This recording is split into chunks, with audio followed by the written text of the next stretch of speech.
thought means just flowing. Sometimes you touch it means awareness. Sometimes you don't touch it, it's just going. This is the way it is happening. Whenever you touch it and whatever you experience, you do not just leave it. You pick up them and try to create an idea about what is going on in you. You are not able to live with the whole what is going on.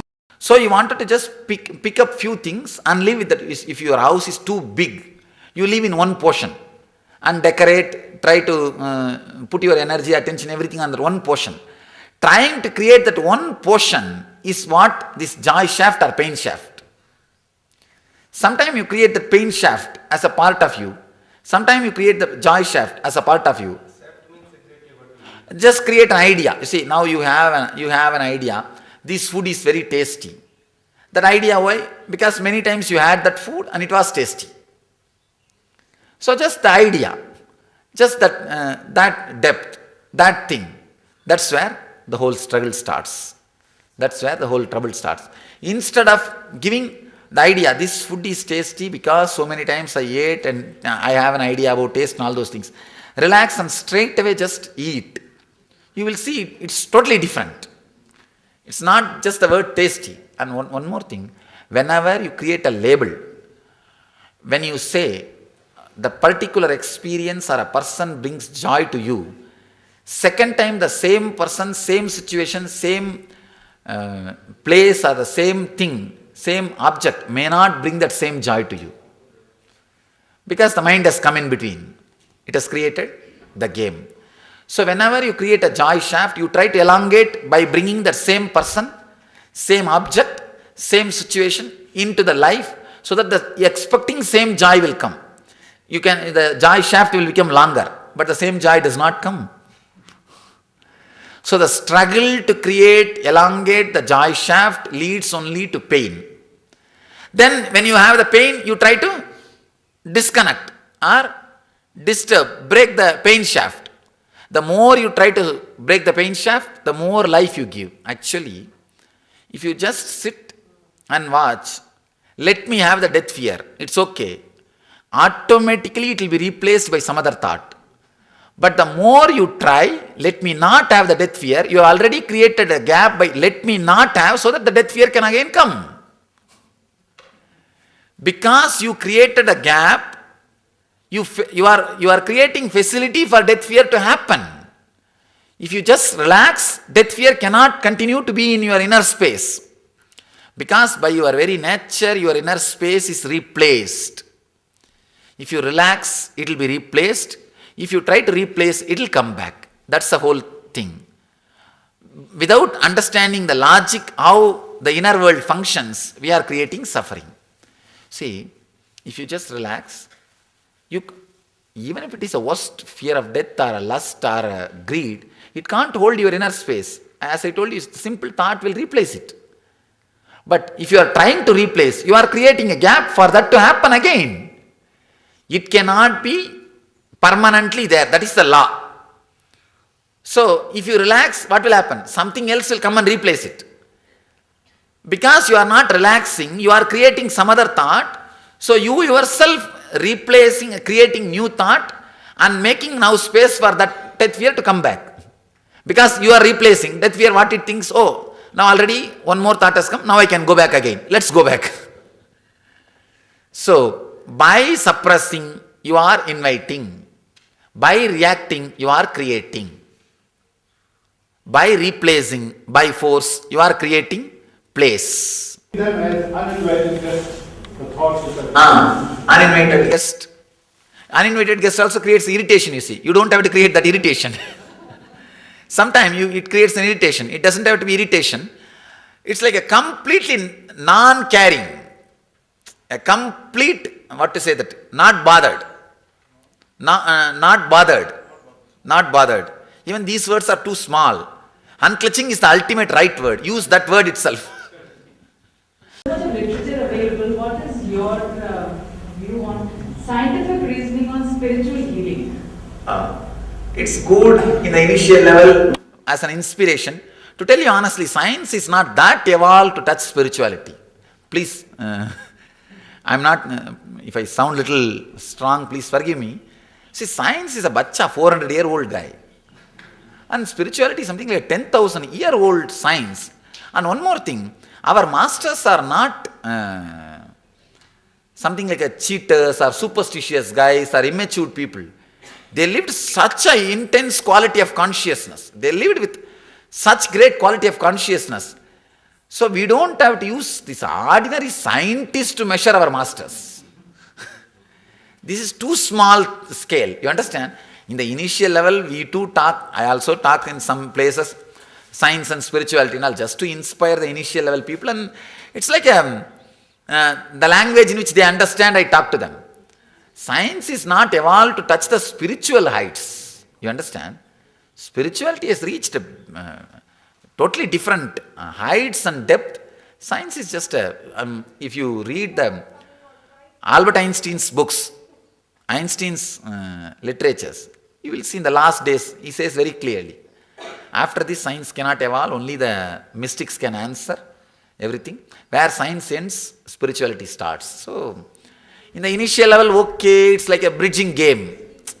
You also be there, we will also be there, let's help each other and all those things. The scientific reasoning, if it helps you, your shraddha, your sincerity, okay, have it.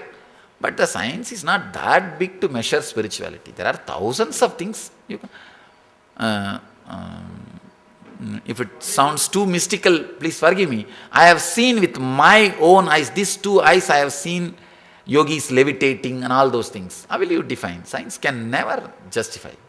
Can never, yes. Self-congratulating oneself by saying spirituality is much bigger than science. The moment this question comes, I have to become silent. Sorry. I have to become silent. You see, is it self-confidence or a spiritual experience? This is a very subtle line.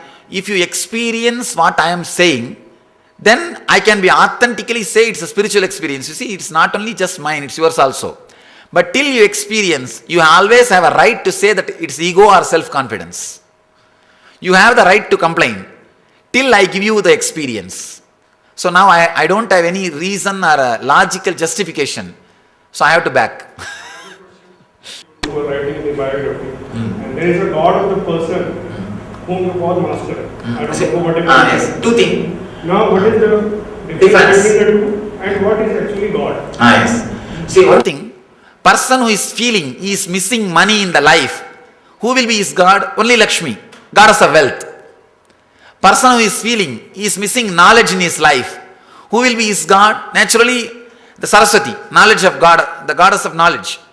He will be constantly remembering only that deity. Whatever you feel is missing in you, you will project that, and fulfillment of that only you will feel as God. Whatever you feel you are missing, you will try to have it by meditating or believing or praying to that energy. So, a normal man projects his God out of his fear or greed.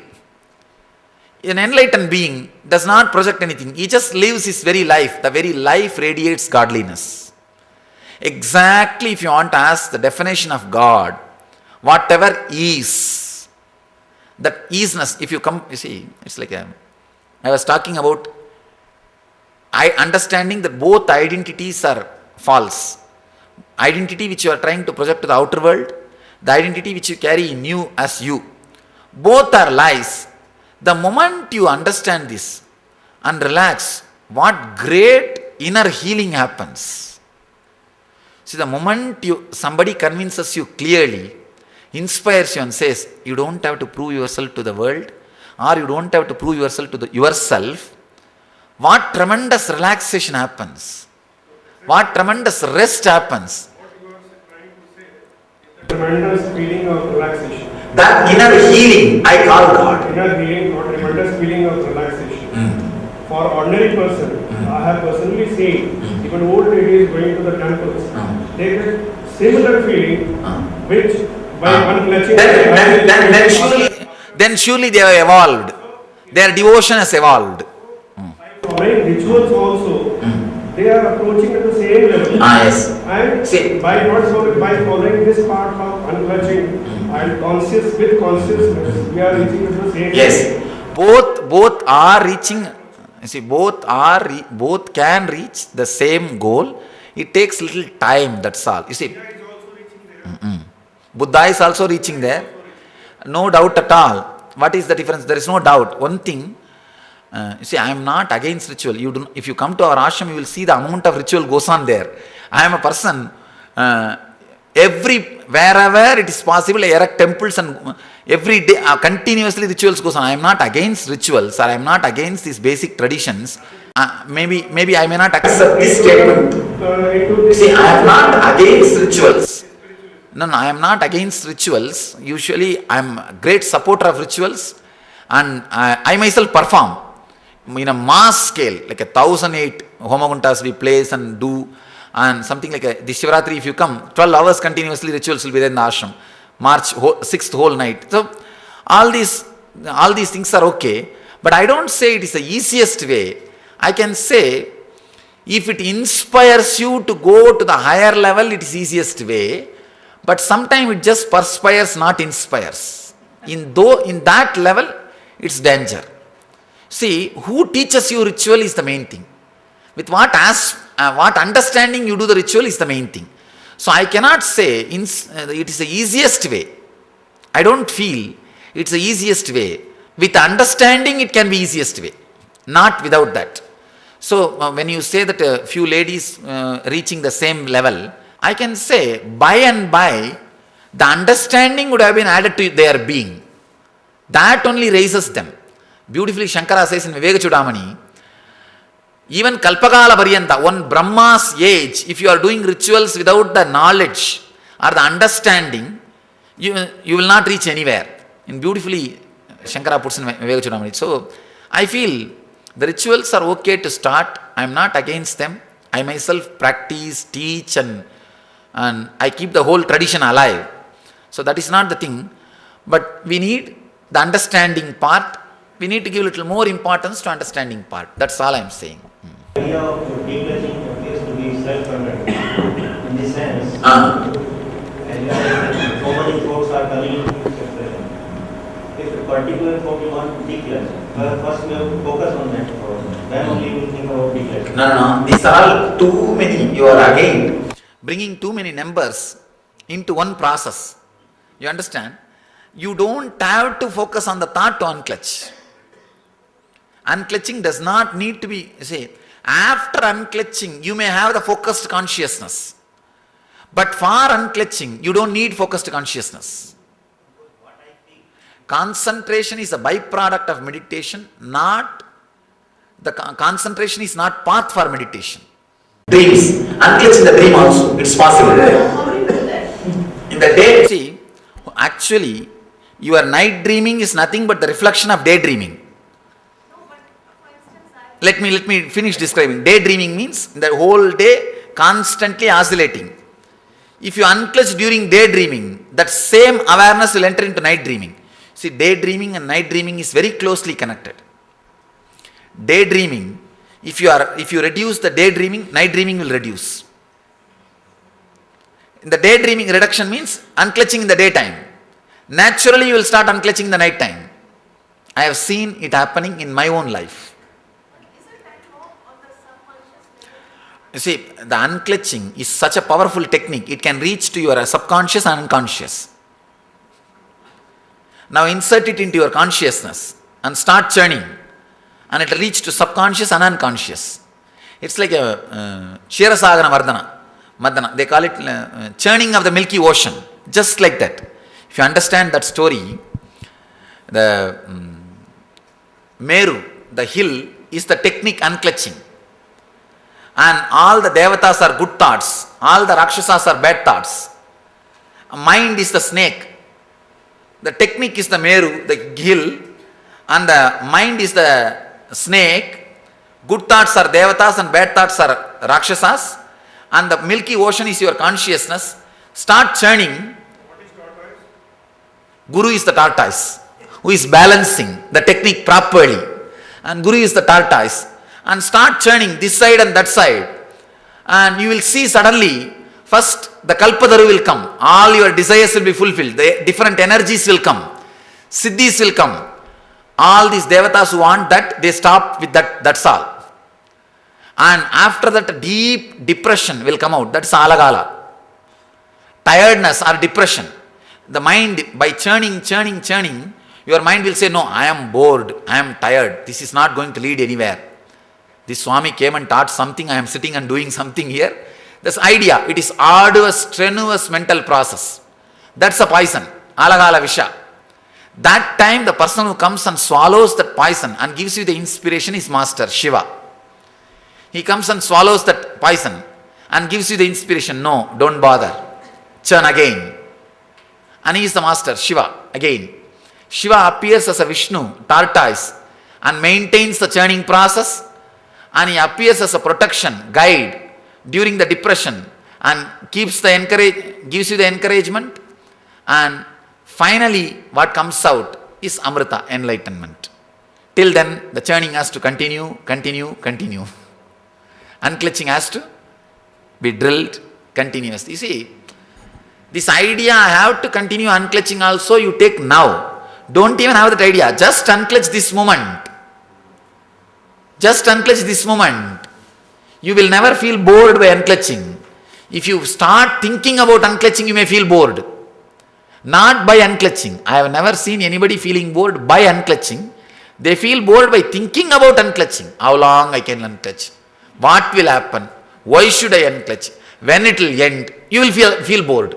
You will have the problems. Just by unclutching, nobody felt bored. Every moment will be new. Every moment will be ecstasy. Every moment will be joy. Every moment will be excitement. Unclutching is a source of unending excitement. Ananda Spurana. The unending excitement and intensity. Without mind, how do you think the great advances of science and technology take place? All great advances and breakthroughs happen only when the gap between the mind happened.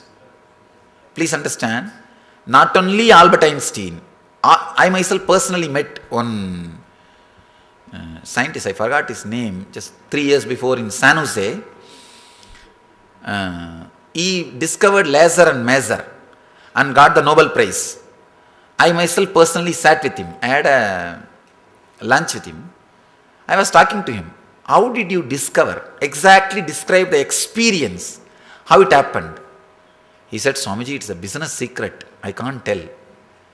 Then finally I agreed to tell. He told me, Swamiji, I was thinking, nothing happened about this. Suddenly one day early morning in New York, I went for a walk. And I was relaxing in the bench.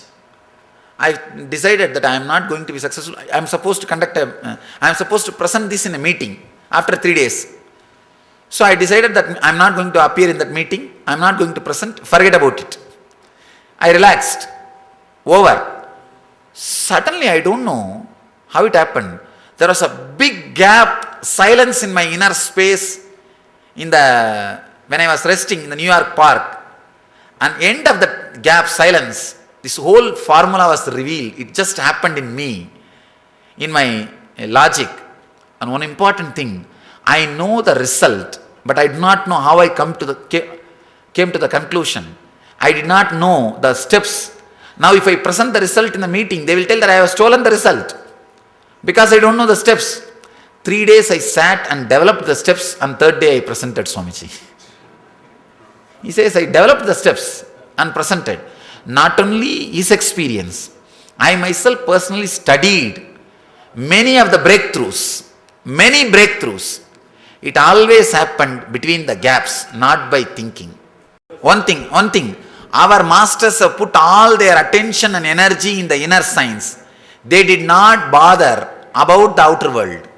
See, they did not bother to build dams and bridges, but they bothered to build huge temples. To tell you honestly, surely if we did not build temples and build the dams and infrastructure and airports and dams, and we put the energy in the outer things, the way in which the West has spent the energy, we would have excelled much better. You see, please understand, do not measure India with the Western standards.